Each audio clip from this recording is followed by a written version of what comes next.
खबर रायबरेली से।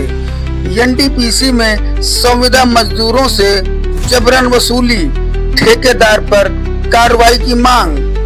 एनटीपीसी ऊंचाहार में कार्यरत थर्मल पावर संविदा मजदूरों ने ठेकेदार पर मजदूरी की आधी राशि जबरन छीनने और धमकी देने के खिलाफ सोमवार को उप जिलाधिकारी को ज्ञापन सौंपा।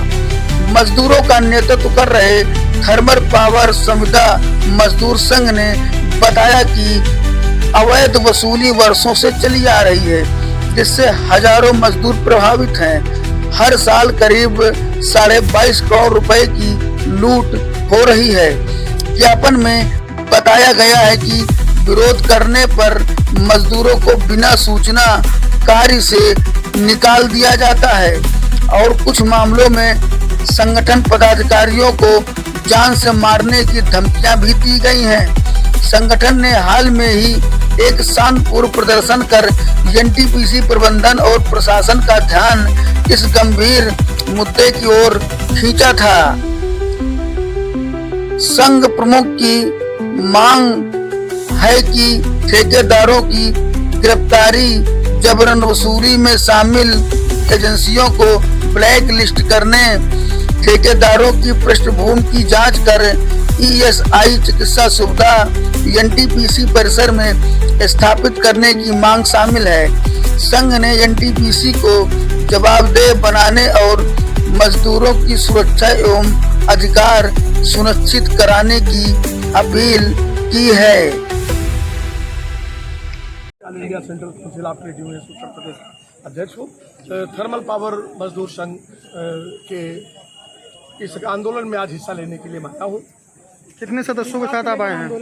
ये आंदोलन दरअसल में ऊंचाहार थर्मल पावर में लगभग 5,000 के आसपास कॉन्ट्रैक्ट वर्कर्स काम करते हैं, जिन्हें विभिन्न कंपनियां, एजेंसीज और ठेकेदार नियोजित करते हैं। लंबे समय से इनका नियोजन हो रहा है और इन मजदूरों को मिलने वाली जो मजदूरी है, जो सेंट्रल गवर्नमेंट का जो सर्कुलर है उसके हिसाब से न्यूनतम मजदूरी की जो दर है, उस दर के आधार पर जो मजदूरी इनके खातों में भुगतान की जाती है, ठेकेदार लोग उसका 50% यानी आधी मजदूरी छीन लेते हैं।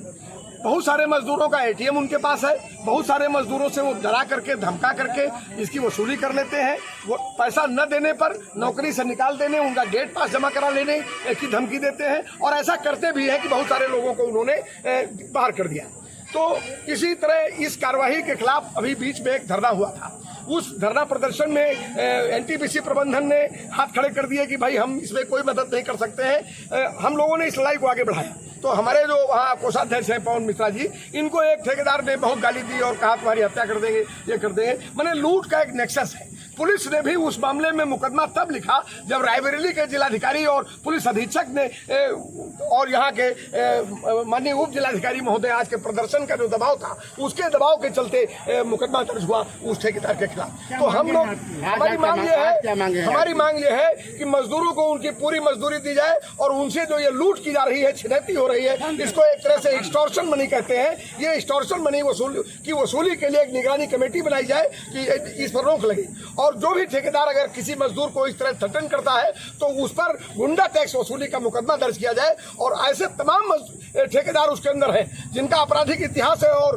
गलत तरीके से उनको एनओसी दे करके भीतर जो है काम दे दिया गया है और उनको चरित्र प्रमाण पत्र जारी किया गया, उनकी स्क्रूटनी की जाए। हमारी एक मांग यह है कि राज्य कर्मचारी बीमा निगम का जो अस्पताल है वो रायबरेली में स्थित है और यहाँ से कर्मचारियों को छुट्टी के लिए, बीमारी का पर्चा कटाने के लिए रायबरेली जाना पड़ता है। तो उसकी एक उप इकाई एनटीपीसी परिसर में खोली जाए और एनटीपीसी का जो अस्पताल है या ऊंचाहार कस्बे में जो मल्टी स्पेशलिटी कोई हॉस्पिटल है, सर्व सुविधा संबंध कोई हॉस्पिटल है, तो ईएसआई को उस अस्पताल के साथ संबद्ध किया जाए जिससे कि मजदूरों को इलाज के लिए वहां न जाना पड़े, मजदूरों का आसानी से यहाँ इलाज हो सके। हम मूलतः ये 2 सवाल लेकर के आज यहाँ आए।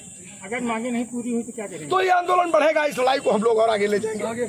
एनटीपीसी परियोजना में मजदूरों का पुलिस वेरिफिकेशन होता है, अगर कोई मुकदमा है तो उससे प्रवेश नहीं मिलता। लेकिन जैसे अभी आपने बताया कि कई ऐसे ठेकेदार हैं जिन पर आपराधिक मुकदमा है, क्या एक आध नाम आप बता सकते हैं? मैं एक नाम तो यही है कि जिसके खिलाफ मुकदमा लिख गया है। हम 1 हफ्ते बाद पूछना चाहेंगे यहाँ के मैनेजमेंट से कि जिस ठेकेदार के खिलाफ अभी हमारे साथी की हत्या करने की धमकी देने का मुकदमा लिखा गया है, एक्सटॉर्शन मनी खुलेआम लेने का मुकदमा लिखा गया है, उस ठेकेदार को कंपनी बाहर करेगी कि नहीं करेगी?